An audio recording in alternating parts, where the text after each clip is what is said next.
कालच्या नाराजी नाट्यानंतर उपमुख्यमंत्री एकनाथ शिंदे दिल्लीला रवाना। राज्यात सुरू असलेल्या पक्ष फोडाफोडीबाबत अमित शहांसोबत चर्चा करणार असल्याची सूत्रांची माहिती। ठाकरे बंधूंमध्ये जागा वाटपाच्या प्राथमिक चर्चेला सुरुवात। मुंबईत मनसेला 70 जागा देण्यास ठाकरे सेनेची तयारी, सूत्रांची माहिती। तर तुर्तास जागा वाटपावर न बोलण्याची मनसेची भूमिका। मुंबई महापालिकेत काँग्रेस आणि शरद पवारांची राष्ट्रवादी एकत्र लढण्याची शक्यता। तर राज ठाकरेंना सोबत घेण्याबाबत बोलायला हवं होतं, वर्षा गायकवाडांचं वक्तव्य।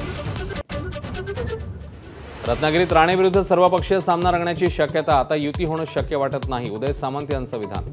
तर जनता आमच्याच बाजूने कौल देणार, नितेश राणेंना विश्वास।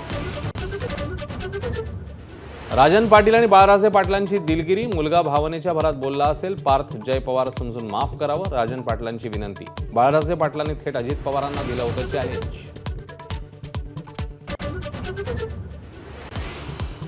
नागपूर जिल्ह्यातील काँग्रेसचे 200 पदाधिकारी कार्यकर्त्यांचे राजीनामे, वरिष्ठ नेत्यांनी मर्जीतल्या नेत्यांना उमेदवारी दिल्याचा गंभीर आरोप।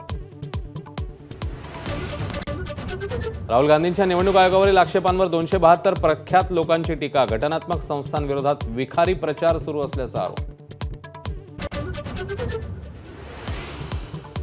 पार्थ पवारांचं त्या दिवशीचं मोबाईल लोकेशन तपासा, सीडीआरही काढा, अंजली दमानी यांची मागणी। तर अजित पवारांनी राजीनामा देण्याच्या मागणीचा पुनरुच्चार। बाबा सिद्दीकी हत्या प्रकरणातील मुख्य आरोपी अनमोल बिश्नोईला अमेरिकेने केला हद्दपार, दिल्लीत येताच एनआयएने घेतला ताब्यात।